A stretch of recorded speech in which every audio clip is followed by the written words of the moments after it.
벼 개화 시 병해충 방지에 대해서 설명을 드리겠습니다. 벼 개화할 때 살균제, 살충제를 줍니다. 과거에는 3가지, 4가지 약제를 섞었지만 지금은 병과 충을 동시에 방지할 수 있는 약제들도 많이 나왔어요. 도열병, 입지문이 많은 병, 이상누리병, 깨시무늬병, 벼멸구, 먹물인지, 흑면화바 동시 방지할 수 있는 약제들이 나왔습니다. 근데 이 약제를 뿌릴 때 어느 시기에 뿌리는 것이 가장 효과가 좋을까요? 벼가 이삭이 다 올라온 상태에서 어느 시기일까요? 이삭이 하란. 네, 지금 우리 대표님 말씀하신 것처럼 전체적인 포장에서 이삭이 나오는 것을 봤을 때 그 시기에 주는 것이 좋아요. 병에 따라서 틀리지만 벼가 출수하기 5일이나 7일 전에 줘야 되는 약재들이 많이 있습니다. 이삭이 포장해서 전체적인 포장해서 한 2-3개 정도 나왔을 때가 그 시기입니다. 도열병이라든가 일반적인 것은 이삭이 2-3개 올라왔을 때거든요. 근데 세균성 벼와 마른 병은 출수 전 5일 하고 출수 시 이렇게 2번 주는 거고, 이삭 누른병도 출수 전 7일 이렇게 돼 있습니다. 자, 이 얘기는 뭐냐면 이삭이 2-3개 올라왔을 때가 바로 이런 시기입니다. 즉 출수할 때 줘야 효과가 좋다는 겁니다. 이삭이 올라온 상태에서는 발석균이 침투가 돼서 이병이 돼버리는 거거든요. 그래서 침투되기 전에 예방적인 차원에서 출수 5일이나 일주일 전에 주는 것이 맞다고 볼 수가 있고요. 입진문이 많은 병은 한 20% 정도 이병이 됐을 때 그 시기에 주는 것이 좋고, 힘이 빈마른 병은 태풍이라든가 바람 위에서 상처가 생기면 바로 줘야 됩니다. 깨시무늬병은 출수기 때 같이 동시방제로 주는데, 깨시무늬병은 수인기부터 황수기 때 발생이 됩니다. 근데 많은 농가들이 저한테 전화 옵니다. 깨시무늬병 방제를 위해서 무슨 약제를 뿌려야 되느냐 전화가 오는데 9월달, 10월달에 전화 와요. 그때는 게임 끝난 거거든요. 반드시 출수할 때 약을 줘야 됩니다. 그래서 출수기 종합방제 약제, 이거 제가 몇 날 며칠 만드는 자료입니다. 자, 휘파람을 뿌리면 목도열병, 입지무늬 마늘병, 깨시무늬병, 이산화류병, 세균성 마늘병, 흰 마늘병까지 방제가 가능해요. 그래서 내 눈에 어떤 것이 좀 문제가 된다 할 때 여러분들이 여기에서 약제를 골라서 뿌리시면 돼요. 항은요, 항공방제입니다. 항공방제가 가능한 것을 이렇게 집어넣어 놨습니다. 자, 벼가 개화를 할 때, 야, 벼 개화를 할 때가 약제 주는 시기인데, 약제를 주면 벼에 문제가 있을까 없을까 많은 농민들이 우려를 합니다. 그렇죠? 자, 그러면 벼꽃이 이렇게 폈는데 약을 주게 되면 불임이 된다든가 벼가 문제가 되지 않을까 고민해봤습니까? 안 해봤습니까? 고민 많이 했었죠. 벼는 꽃이 핀 상태에서 수정이 되는 게 아니에요. 벼는 이삭이 터지기 전, 이렇게 개화되기 전입니다. 요 상태, 요 안에서 수정이 이루어집니다. 특히 비가 왔을 때 하루 종일 벼가 꽃이 열리질 않아요. 하루 종일 비가 오면 열리질 않지만 그걸 폐화수정이라고 하는데 그 자체 내에서 수정이 이루어진 겁니다. 그래서 여러분들이 벼를 재배할 때 작년에 재배했던 벼를 올해도 재배할 수 있고 내년에도 재배할 수 있는 이유가 뭐냐면 벼는 자화수정을 합니다.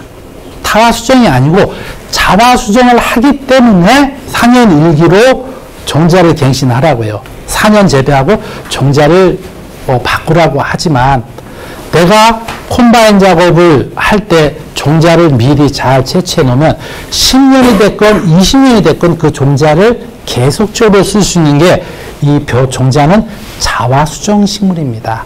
타화수정률이 1% 미만이에요. 그것이 바로 이 꽃이 열리기 전에 자체 내에서 수정이 되기 때문에 그렇습니다. 온도에 따른 시간 변화를 보면 벼는 거의 오전 1시 이전에 꽃이 펴요. 개화가 이루어져 버리는데 그것은 개화된 그 시기에 온도가 높아요. 평균 기온이 보통 33도 이렇게 되기 때문에 1시 이전에 거의 끝나고 9시부터 11시 사이에가 70% 이상 요 시기에 이루어져 버립니다. 근데 온도가 낮을수록 개화 시기가 늦어져 버리고 특히 비가 와버리면 꽃이 피질 않아 버립니다. 그래서 평균적으로 30도 넘으면 보통 1시 이전에 거의 개화가 이루어진다고 볼 수가 있어요.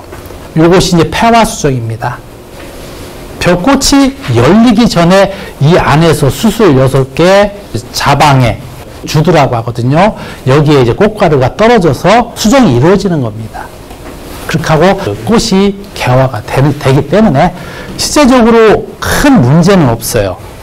근데 중요한 건 뭐냐면 벼꽃이 핀 상태에 고압으로 약을 주게 되면 수정이 된 게 벌어진다든가 이런 문제점이 있기 때문에 오전에 주지 말고 오후에 주라고 하는 이유가 그 이유고 또 고압으로 직접 때려버리면 애들이 벌어지기 때문에 위에서 밑으로 충분히 내려갈 수 있게 주면 개화할 때 약을 줘도 큰 문제는 없습니다.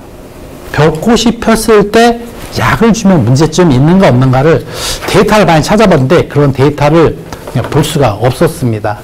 유제나 분제를 시간별로 이렇게 줬었는데 전체적으로 문제가 없었던 걸로 나왔었습니다. 그렇기 때문에 여러분들이 개화할 때 약제를 줘도 이 수정이나 이런 것들에 문제는 없지만 그래도 고압으로 주지 않고 오전 기간을 피해서 오후에 주시든가 고압이 때리지 않게 주셔야 되는 것이 필요하고요.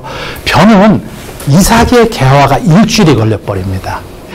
벼를 보면 있잖아요. 최고 위에 있는 것이 먼저 꽃이 펴버려요. 근데 이 밑에 있는 것은 6일, 7일 걸리거든요. 그래서 등수 비율을 보면 여기 것이 등수 비율이 좋아요. 천리쯤 위에 많이 나가고 여기 것은 좀 푸릇푸릇하고 청리 비율이 나오는 것들이 이것이 일주일 차이가 나기 때문에 그렇습니다. 여러분들이 출수기 때 약을 줄 때 주의해야 될 점은 아까도 말씀드렸듯이 수정에 큰 문제는 없지만 고압으로 때리지 않게 주셔야 되고 오후 시간에 주는 것이 필요하지만 여기에 가장 약해의 유발 요인이 뭐냐면 많은 농가들이 영양제를 섞어 뿌리거든요. 영양제 섞어 뿌리면 약해에 대한 문제점 가져옵니다. 영양제는 반드시 따로 뿌려줘야 되고 벼에 있어서 영양제를 뿌릴 필요는 없습니다. 왜냐하면 영양제 가격이 워낙 비쌉니다. 많은 농가들이 벼를 수확하고 나서 마지기당 12개 나왔네, 14개 나왔네 얘기를 많이 합니다.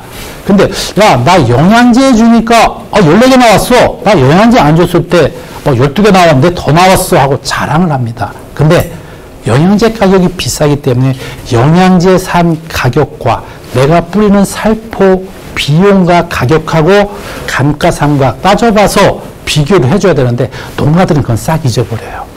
영양제 안 주니까 12개인데 영양제 주니까 14개 나왔다 좋아하시는데 실제적으로 가격 비교, 내가 들어간 비용과 또 수량하고 비교해보면 차이 안 나는 것들이 많습니다.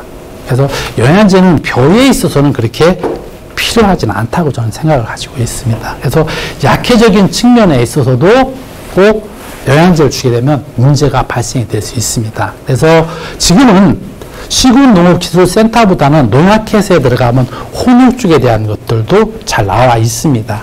그래서 그걸 보시고 여러분들이 농약을 사용하시면 되겠습니다. 출수기 때 농약을 뿌릴 때는 영양제를 주지 말고 뿌리라고 말을 합니까? 예, 그렇죠.